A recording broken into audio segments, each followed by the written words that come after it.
First story. My fiance's ex sent me their ex tapes, and I made the terrible mistake of watching it. My fiance, 27 male, and I, 29 female, just got engaged a week ago.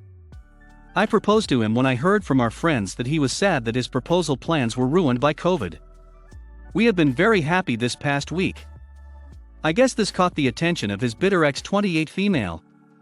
She contacted me on social media and sent me a few videos and said that even though I may be marrying him, I would never be able to satisfy him as Zuli the way she did.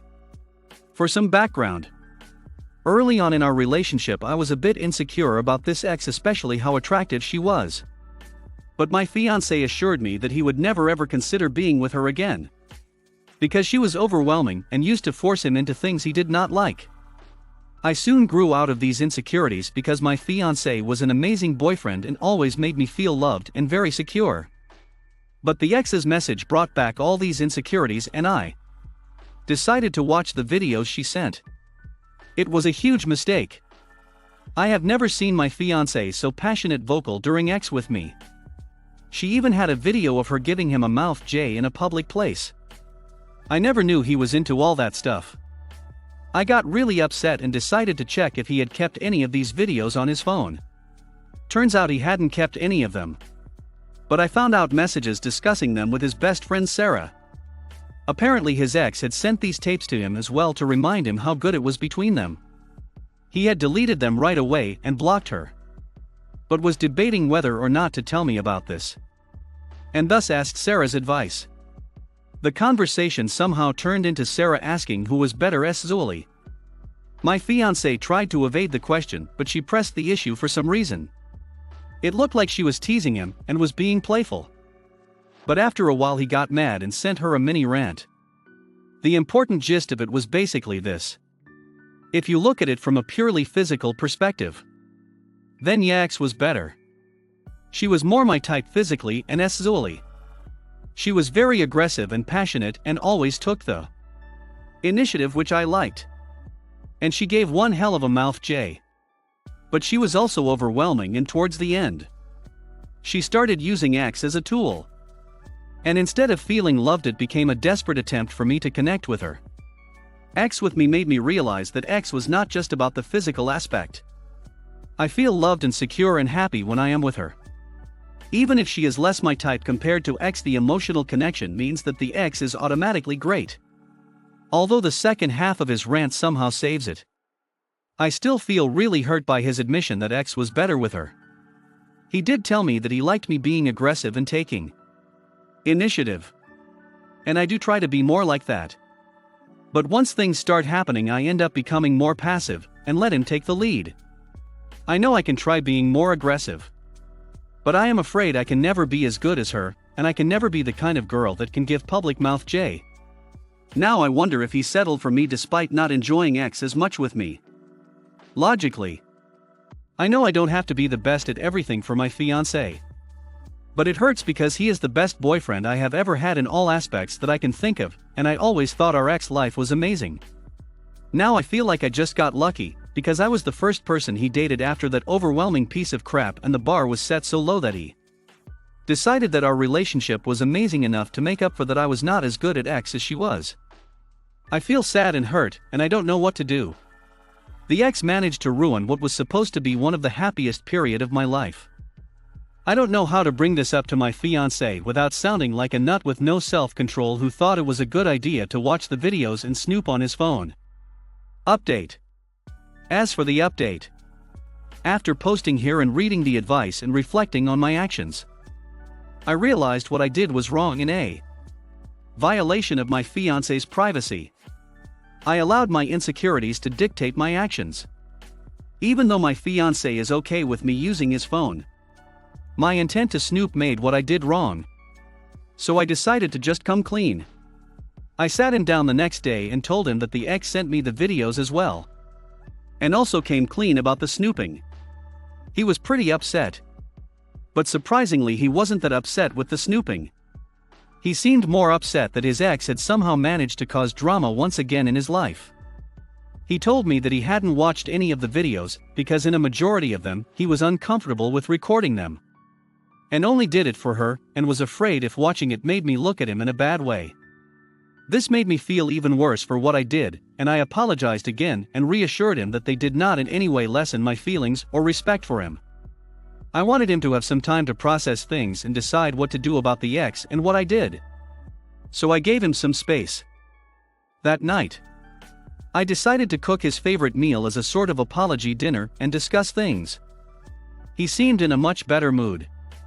He apologized to me for not telling me about the tapes right away, and for being an idiot and not realizing that she would come after me when he had blocked her. He told me he appreciated me coming clean about the snooping and understood how I got carried away, and that I could have just talked to him, and he would have given me his phone and reassured me that he hadn't kept any of the videos. I asked if he was going to press charges regarding revenge adult videos, and he told me that he wanted nothing to do with her, and that we should just move on and enjoy our engagement and forget the whole thing. I told him it was completely his choice and I support him, and would delete the videos and block her right away. Finally, I brought up the texts and he apologized to me for the rant. He told me that was the first time in a long time that he had actually thought about who was better, and that he had never actively compared me with any of his exes before. He told me he should have just answered it with a simple "my fiancé is better," and tried to apologize again. I told him that he didn't have to sugarcoat anything, and that it was his private conversation with a friend, and I have no right to be mad when he wasn't really disrespectful about me or our ex-life. I also told him that it was okay if she was better and I didn't have to be the best at everything. He explained to me that after talking to Sarah he thought more about it, and that he hadn't really expressed his thoughts well in the text, but he would like to explain it better. "You are the best I have had. I am not lying or sugarcoating anything. If someone asked me who is the most skilled or the most adventurous sexual partner that I have had, then yeah, it would probably be her. But that doesn't really matter, because if someone asked me what was the best ex I have ever had, my first thought would be the time when we had ex right after you asked me to marry you. And then it would be the night when you first told me you loved me, and third would be the time when we had ex in the kitchen the day I moved in." For all her skill and experience, she couldn't even make the top 3. And we have the rest of our lives to make sure that she doesn't even come near the top 100. So no, I am not lying when I say you are the best I have had. I am not going to lie. Despite what I said about not needing to be the best. Just hearing what he said, maybe I butchered the quote. He was so much more charming and eloquent, made me really happy. So I kissed him and asked him if he wanted to try and break into the top 3 again. Then we had ex. I didn't really specifically try to be more aggressive, but I tried to focus more on what he was feeling to reassure myself that he was enjoying it as much as I did. That naturally allowed me to be the one in the lead, and it was great. I could tell that he really enjoyed it as well. I know I have to work on my insecurities and potentially see a therapist. But for now I will try my best to just forget what I saw on those videos and enjoy being engaged to the most amazing man I know. Too long didn't read. I fessed up. My fiancé was very graceful and even tried to take some of the blame. We made up and will continue to enjoy the post-engagement bliss. P.S. I appreciate the harsh comments that told me I was wrong to snoop. But those of you that sent me hateful PMS telling me that I was no better than his ex and that I should leave him, seriously, duck off. I may be an insecure nut sometimes, but I have never ever taken it out on him and would never hurt him like she did. And me wanting to be the best ex he has had is not some narcissistic ego trip. It was because to me he is the best ex I have ever had and hopefully ever will, and I wanted to be the same for him. I don't think there is anything wrong with that. I remember reading this, and what he said to reassure her was so mature and a little bit romantic. Super satisfying and sweet update. I knew from reading the first part she had nothing to worry about. But the update was so sweet. It's refreshing to see people post about healthy, non-toxic relationships for once. It's amazing how often just sitting down and talking it out works. Exactly. If you're in a good relationship, it will resolve your problems. And if it doesn't, you'll know you're not in a good relationship. I guess some people avoid it because they're scared they'll have to admit they're in The second group. I had an ex from over 40 years ago. The ex was off the charts passionate. It was like that with no one else again in my life. We broke up because of the overwhelming. We were either fighting or having ex. However, that same passion that makes the ex so great is also the same passion that makes the overwhelming so bad. Passion is passion, whether it's good or bad. And I'd rather have a relationship without the overwhelming part. Agreed. After my overwhelming relationship, I realized that all I want is serene love. Passion can exist especially at the beginning. But to me the best kind of love, the awesome kind, is the one that brings you peace. Second story. 40 male and female. How my wife and I with 2 jobs, 3 kids, and after 16 years of marriage, found the best ex of our lives. My wife and I are 40 years old, have 3 kids under 11, have been married for 16 years and recently made a break into the absolute best ex of our lives. A month ago we went on a trip to Mexico with friends and of course the ex there was amazing. But for the last month since we've been home, it has gotten even better than it was on our trip. Many days doing it 5 times a day. Other days we've intentionally taken a break to let our bodies rest. But then we pick it right back up. Our ex life has always been a struggle since all of our dating and engagement happened under a Christian purity culture. We're now realizing how much from that has negatively affected us. Shame around self-pleasure. Feeling embarrassed about saying certain words or having certain conversations. Feeling guilty for not pleasing each other enough, etc. That plus the non-stop stress of a 2-job, 3-kid household had made ex at best a monthly affair mostly for the last 8 years or so. But what has helped us to break through? Several factors. Sting. Not strict as sting. But even while we're at work we're sending each other messages about the night before. Just talking about it. What we liked. What felt good. What we want to try. Doing this digitally has really helped us overcome previous feelings of shame and embarrassment and allowed us to really open up our vocabulary, which is very hot. You have no idea after trying to be prudish for so long how amazing it feels to text each other we gonna do it tonight. Owning our own pleasure. My wife especially has struggled throughout our relationship with feeling like she's not satisfying me enough. Not having ex with me enough. I have also worried in the act of ex constantly if I was really pleasing her enough. For us all that added up to bad and infrequent ex. A few months ago when I had my kids at my parents' house, she set a goal to masturbate for the first time, and it has really liberated her from all that. We've discussed how foreplay isn't so much about making the other partner feel good, but finding ways to get ourselves excited.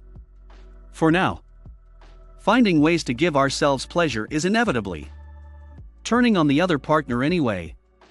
During ex also, we've figured out when it's feeling good to lean more into that and not worry if that's good for the other. Now she knows that when she's enjoying it, I am enjoying it no matter what. And I've learned that vice versa. Viagra insert this is 40 joke here. But I am not gonna lie guys. It was a game changer. I've gone from getting hard once and spending all of X worried if I can keep it up, to being able to go 3-4 times in one night. The trade-off is I don't finish every time, which is great too. She's relieved herself of the pressure to make me finish, and we can have great X even if neither of us reaches orgasm.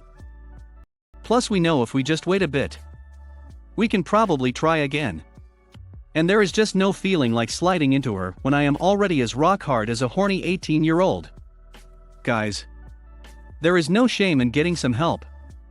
If you're a little bit older, a little bit overweight, or whatever you are dealing with, ask your doctor and give yourself permission to get this little bit of help. It's not a magic bullet. But once the will and opportunity is there, you will be able to go at it without worrying about it. Managing stress. Huge for my wife. She's found a very beautiful cycle with X and stress. Once we went on the trip, she realized how much She loved X. And now she thinks about it during work. And that keeps her from feeling as stressed at work. In her words, I realize I am not as stressed at work because you're what really matters. So I am getting better at prioritizing. I've also emphasized to her that I in no way expect this to continue on. Stress will break in soon and win again. But even relieving her of that pressure to keep this going has helped. And when the stress does take over again, we're one date night or one night in a hotel away from reprioritizing. Communication. Feeling freer to discuss everything after the sting. We've been able to communicate better during X when we need to shift gears or move, or if something's just not working. This also goes with owning our own pleasure. It used to be that if she said one word about something not working, that was it. I was devastated and felt like a failure and X was over. It was a horrible cycle early in marriage that we never really broke through. But now she knows I never want to keep doing something that hurts her or makes her uncomfortable. So she can suggest a move and we can keep going. Body comfort. We tried cunnilingus once on our honeymoon and she felt uncomfortable, and then we went 16 years before trying it again. It's insane to realize how silly that sounds. But it shows how complicated X and communication can be for us. But as we had more and more X, and I knew she felt more and more comfortable with her own body.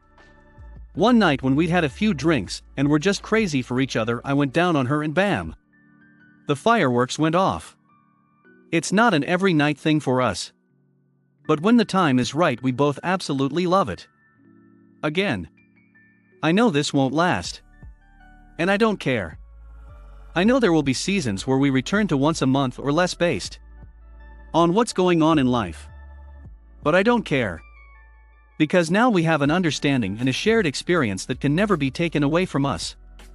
It feels like we've cracked a code of understanding each other. Giving ourselves permission to feel good and enjoy anything. And that when we return to a less stressful season, we'll be able to get back into honeymoon mode again. This entire post is basically a "this is 40" summary.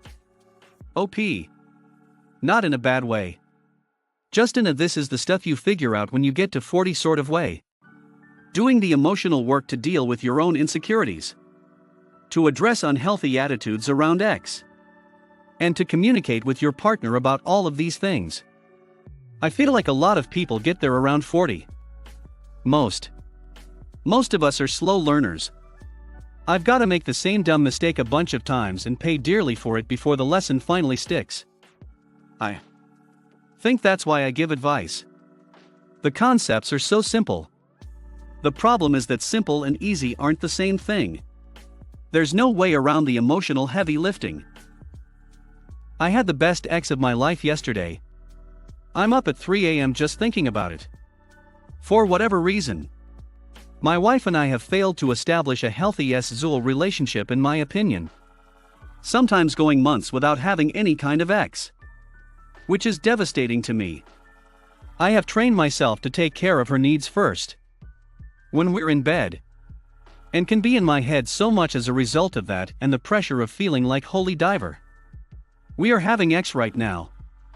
I need to enjoy this because it's not going to happen again for at least several weeks. Sometimes I take very long to finish. Sometimes don't finish at all, which I know is frustrating and sad for her. She came home yesterday after lunch, and I'm sure a whole bunch of mimosas with her friends. I was stepping out of the shower and she started getting handsy with me. I cannot explain how quickly I became still. I ripped off her clothes and we started going at it in the bathroom. On the counter. Standing up. Up against the wall. On the bed. Amazing and artistic stuff. It was the funnest X I've had with my wife in the 7 years we've been together. Then we just laid in bed. Pouring sweat. And talked all kinds of stuff. Life and work and babies and future. And just like that I feel so close to her. I feel strong in SXY. Like I am the man I know she married. I wish she knew how much I needed this. I have explained it before. How important X is to me. And how it makes me feel close to her. I wish she knew that I couldn't possibly put into words how much I love her, and I just want to feel that closeness all the time, but I have stopped initiating because I can't take the rejection. The height of being with her can't compete with the depth of being rejected over and over again. I know it might be a while before I feel this again. I just want to sit here tonight and really bask in this. This made me so happy. Good for you. Thank you. I had a moment last night after dinner. I was just sitting there in the living room with her and the dogs. I realized I was just grinning like an idiot. It's been a really challenging few years for us. And the thought running through my mind was this may be one of the best days of my entire life. That is incredibly sweet. Without smothering her. Have you told her how special amazing last night was? I haven't. I will. Share this with her. Your sincereness is all over this. I agree with this post. You have to talk to her as you shared here. It's a great opportunity to recalibrate and change the way things have been for you. More importantly, if you don't get your ex-life back on track, I believe you will be very susceptible to your marriage falling apart in later life. Fourth story. I love my boyfriend. But his excessive shows of affection are turning me off. We just passed 4 years together. Just started year 2 of living together. The thing I love most about him is that he's my best friend. He knows me as intimately as anyone ever has and usually knows what I am thinking whether I say it or not. We can talk for hours without ever running out of things to say. And rarely if ever have arguments. However, he demands a lot from me at the same time. Every time I pass him in the apartment, he has to hug kiss me. If I am sitting at my desk working on a project, he'll come up from behind me and kiss me once every 20 minutes or so. If I am cooking, he'll stand behind me and wait for me to turn around so he can hug and kiss me. I know I shouldn't be complaining, but he touches me way too much in my opinion. I have talked to him about this in the past, but he always seems really hurt, and then I don't mention it again for a while because then I feel bad. The problem is that I feel he is cheapening our physical interactions. If I stand around all day hugging and kissing him in a non-sexual manner, it becomes difficult for me to associate those actions with SI time. Plus, at some point I actually get annoyed with the hugging and kissing, making it all the more difficult to get aroused by it. I think he's starting to feel pushed away, because recently he started asking for kisses. Can I have a kiss? Is probably the biggest turn off for me. Or if I start kissing the dogs he'll say, why don't I get any kisses? Come on. Yet another issue is that he stopped initiating X. Like at all. He just patiently waits until I am in the mood and come to him for it. That in and of itself is a turnoff. Because of the excessive kissing, his advances were often rejected due to the lack of turned-onness due to the excessive kissing. If I am making sense at all. So he's basically given up and now leaves SI time up to me. So we're down to like 1-2 times a week, usually once. Twice on a good week. 3 weeks a month. Not too bad I guess. But he wants to have more, and I want to have more. I am having trouble determining if I am still attracted to him or not. I'd like to spend the rest of my life with him. But not if he keeps treating me like a precious fragile butterfly who'll die if she isn't told I love you 30 times a day, and hugged and kissed today. I learned she screams. I can't believe I am complaining about too much affection. But there it is. I honestly believe if he would ignore me and take me for granted a little, I'd be way more into the X. I am gearing up to have a discussion with him about all this. I just wanted to gain a little perspective and or advice before doing so. Thanks in advance for any helpful tidbits you may have. Too long didn't read. My boyfriend hugs kisses me to the point of annoyance, and it's making me not want to have as much X. Wow. I am shocked by how harsh a majority of these comments are. Really? She's a naughty person just because she's now living in close confines with her boyfriend and he's being too clingy. If this was reversed and it was a guy messing around about his overly clingy and needy girlfriend, everyone would be saying, This girl is insecure, or this girl needs to get out of your space, or why don't girls realize that guys need guy time, or just ducking tell her to leave you alone.